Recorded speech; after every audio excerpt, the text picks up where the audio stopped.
आता हवामान खात्याने काय अंदाज वर्तवलेला आहे बघा की 1 जून ते 11 जून पर्यंत जेव्हापासून मान्सून दाखल झालेला आहे महाराष्ट्रामध्ये, साधारण तेव्हापासून किंवा जे प्री मॉन्सून शॉवर्स आहेत, तर ह्या सगळ्या 1 ते 11 जूनच्या कालावधीमध्ये किती पाऊस महाराष्ट्रात पडलेला आहे. आता हे त्यांनी कसं कॅल्क्युलेट केलेलं आहे, तर त्यांनी ते लॉंग पिरियड ॲव्हरेज वरनं कॅल्क्युलेट केलेलं आहे त्या जिल्ह्याच्या. म्हणजे साधारण मागची 15 ते 20 वर्ष बघितली तर या 15 ते 20 वर्षांच्या कालावधीमध्ये त्या जिल्ह्यामध्ये साधारण किती पाऊस पडतो त्याचा एक आकडा त्यांच्याकडे आहे आणि त्या आकड्यावरनं त्यांनी आता सांगितलेलं आहे की साधारण किती पाऊस जो आहे तो पडलेला आहे त्या कॉमन आकडा. म्हणजे साधारण असं असेल की 100 मिली लिटर पाऊस जो आहे तो पडतो, तर त्या अनुषंगाने आता किती पाऊस झालेला आहे त्याचा अंदाज त्यांनी आता या सगळ्यामध्ये वर्तवलेला आहे. आता आपण थोडक्यात समजून घेऊया.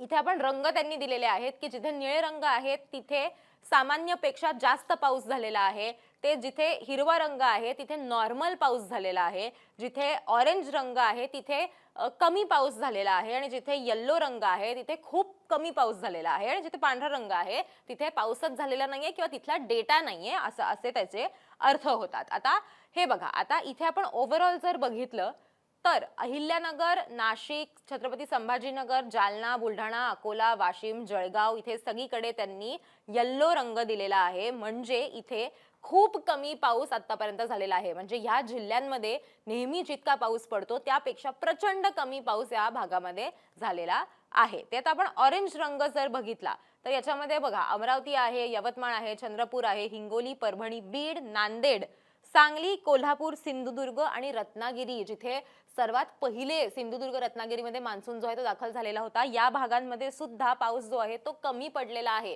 म्हणजे दर वेळेला मान्सून दाखल झाल्यानंतर रत्नागिरी, सिंधुदुर्ग या पट्ट्यामध्ये जितका पाऊस पडतो त्याच्यापेक्षाही कमी पाऊस यावेळेला आपल्याला बघायला मिळालेला आहे. किती तर -55 रत्नागिरीसाठी आहे, कोल्हापूरसाठी सुद्धा -55 आहे, सिंधुदुर्गमध्ये -47 त्यांनी सांगितलेलं आहे.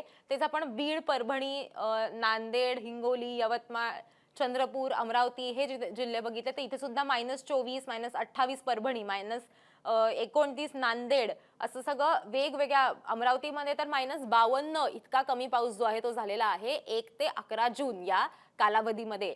त्याच नंतर आपण जर हिरवा रंग बघायचा तर फक्त सोलापूर, धाराशिव आणि लातूर या भागांमध्ये आपल्याला फक्त नॉर्मल रेनफॉल ज्याला म्हणतात तो बघायला मिळालेला आहे. म्हणजे सरासरी जितका पाऊस पडतो साधारण तितकाच पाऊस तिथे आता 1 ते 11 जून या तारखांमध्ये झालेला आहे असं आपल्याला याच्यातनं स्पष्ट होत आहे.